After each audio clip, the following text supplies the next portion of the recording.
Here? Yes, Kiara. Thank you, Jane, for inviting me into this group. I'm not an international lawyer. I'm doing a lot of comparative law by need. You can hear my accent. I come from Europe, and I'm a European lawyer.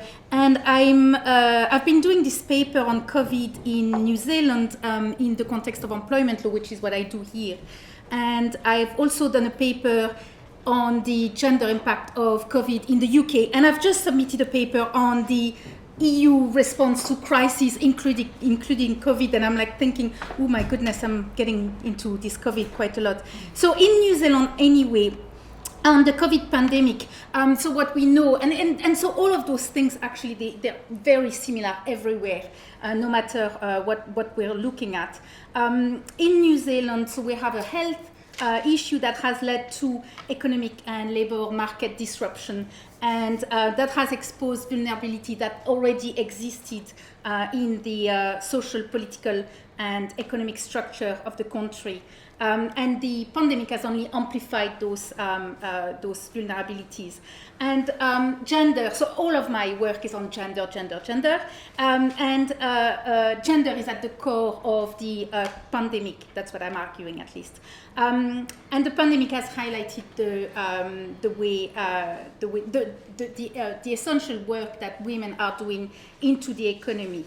So in this paper, I'm looking at three things. I'm just outlining, because people always ask me, but what does gender have to do with COVID, or what does gender have to do with whatever I'm talking about? But so I'm outlining where gender is important, and then I'm talking a little bit about the government response in New Zealand, which is twofold, and then looking forwards about how we can have some transformative response afterwards. So in terms of health, so first where it's gender in the pandemic. So the first thing is the occupational safety and health risk has outlined women's importance in this crisis. Men are more likely to be affected by the virus, but in New Zealand, women have been more affected, and they've been more infected because they are at the forefront of the virus, of the battle against the virus. So they are nurses, they are in health, they are in education, they're in care, they're in all of those areas and supermarket work. And so occupational segregation has therefore put women at greater risk of health in the healthcare, but also in supermarket work. There are other areas of work where women have been feeling quite vulnerable, and in New Zealand in particular, because it is part of just normal work, sex workers in particular have been feeling the difficulty of managing work with safety in their lines of work. In terms of essential work, so when we consider the type of work and when we consider what is essential under the COVID crisis, suddenly we had not only health workers, but we had supermarket workers, and those workers particularly have been feeling quite vulnerable in terms of payment. So these workers have continued to work, have worked more hours especially during the lockdown, but have also been paid poorly. Under the living wage for most of them, and they've received a mere 10% increase during lockdown, and in some cases only during level 4 lockdown, and that 10% pay increase was removed from them. Those are mostly women, or they're in majority women. And then there is this issue of work and care. So there is all this invisible work that is being done in terms of care. So either the essential workers were at work and nobody were caring for their children or the people they were caring for, and they had to find a way to care for those people, or those women or other women were working from home, and then they had to reconcile the care that they did at home, and that meant looking after the children and other care obligation, but also doing more of the work. And if you're looking at the use of a household, you see that women sometimes were completely excluded into the household, and a lot of them had to work in the bathroom in order to do their work. So a lot of issue in terms of care and work, and how those two were not necessarily reconciled.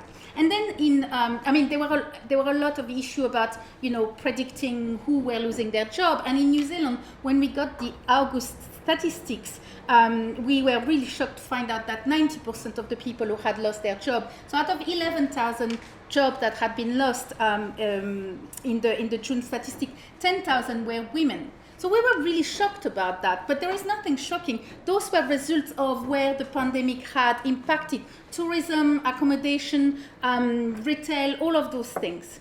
I'm passing on gender and old age. But there were also something else that needs to be highlighted is an increase in domestic violence and abuse, but also not just in the home because people were stuck in the home, but also an increase of violence in the health sector and in the supermarket.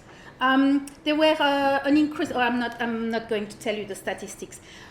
The last point that I want to make here is that this gender issue in New Zealand, but not just in New Zealand, but in New Zealand, they're not just about gender, they're also intersectional. Those issues are particularly amplified when we're talking about Maori women and Pacifica women. And so, for example, the gender pay gap is therefore amplified. The violence is therefore amplified. And if you're thinking about the care that those women are doing, because they're having even more care to do, there is therefore more to reconcile between the two issues. The government response. So that's my second part. So the government response, by and large, has been very similar to what we've seen everywhere else in the world. So it's a kind of like a reflexive kind of thing. Oh, there is a crisis. Let's build some roads. Let's build some, infrastructure. There were no real thinking around. There were no gender lens to the recovery. So in that sense, it was a real great pity because what happened is the shovel-ready project is largely dominated by men employment. So what we're looking at is a recovery that is going to benefit men and not women. So 14% and a half of the construction industry is made of women. Almost 25% of women represent workers in the electricity, gas, water, and waste services. So you have to imagine that this investment in this recovery is not going to impact women very much. I have argued that instead of thinking in terms of infrastructure in a very traditional way, we should think about infrastructure in a more intellectual way and a gender way. So in particular, I think that investment in health and education would have the same sort of a recovery and would be also long-term investment into New Zealand's development. So this government's response has a gender impact, which in the long term I think will have an impact on the gap that already exists in the gender. So this is the first part of the response. The second part of the response of this government has been really interesting, and it's been linked to violence. In this case, in terms of violence, it's a response that is built on a strategy that already exists in New Zealand and that has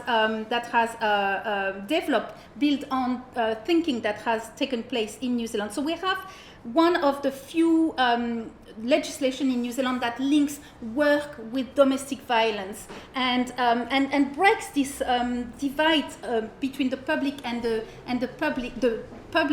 private, which is normally the reason why those two never meet together. So this is really interesting that there has been a much more gendered thinking around response in terms of violence. Now, looking forwards, Jacinda Ardern suggested that we should maybe think about 4-day week. So this idea of flexibility is already embedded in the way we have generally responded to the pandemic. The pandemic has led to an enormous change, an incredible change in the way we work in New Zealand, but also elsewhere. Now, thinking about flexibility should be more than just thinking about flexibility in terms of vertical time reduction, so a 4-day week, but also possibly horizontal time reduction, so maybe fewer hours, the same shift, but fewer hours, but also a mixture of those one, and maybe not everyone needs the same sort of flexibility. We should really think about flexibility in a way that is more flexible, but allows time, space, all of these things together. The other thing that I want to outline is this importance of the meaning of work and the reconciliation of care with work and this reconciliation of the public with the private. And I think that here the work of Marilyn Waring is really important about all this work that is invisible, the care work that is invisible and yet essential, as we have seen during the pandemic. And I would like to see more value put on the care work that is invisible. Thank you, I'll stop there.